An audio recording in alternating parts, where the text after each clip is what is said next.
All right, guys, let's go over growing microgreens broccoli. These are some of the dishes you can use microgreens broccoli for. They are very expensive in my area. It's about almost $5 for 1.7 ounces.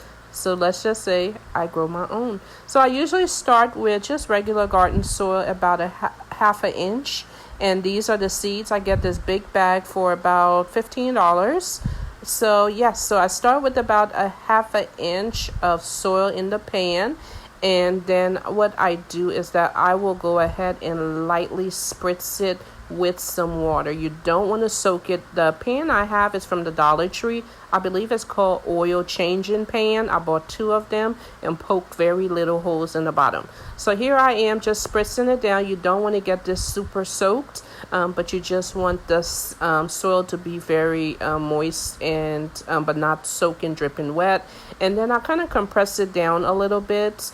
And that's how I get started. So now I will go ahead and take little spoons of my microgreen seeds, broccoli in this occasion, and I will just spread it out. I don't cover every single space, but with microgreens, the seeds does have to be compact in order to get that dense production. So that's what I'm doing. I will go ahead and spread it out. And these pans, guys, are really, really good because they're exactly about 3 inches deep. So that's how tall you want your microgreens to get before harvest. So these are perfect for me. So I just go ahead and spread them out, and I will keep doing that.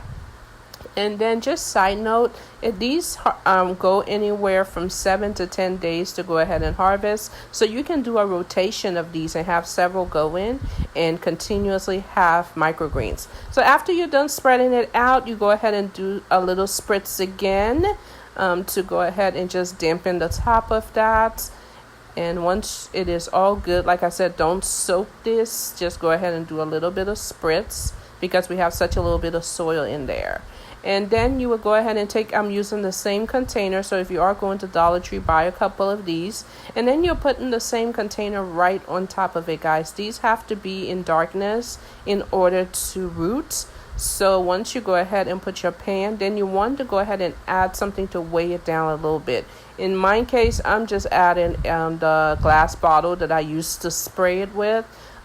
Just put it on top just to add a little weight in order to press the roots once it start forming inside of the soil, okay? Because these seeds are really little, so it needs a little help to push those roots in the soil. So you go ahead and do that, and once you complete that, you'll put this in a dark place or any place for about 2 to 3 days until it starts rooting, and then you'll take the other pan off of it, and you can then put it in a sunny area. I water mine every 2 days until it reaches the 3 inches of harvest. Let me know. There's so many ways to grow this. You can certainly check the internet, but this is how I grow mine, and I keep you guys updated. Bye.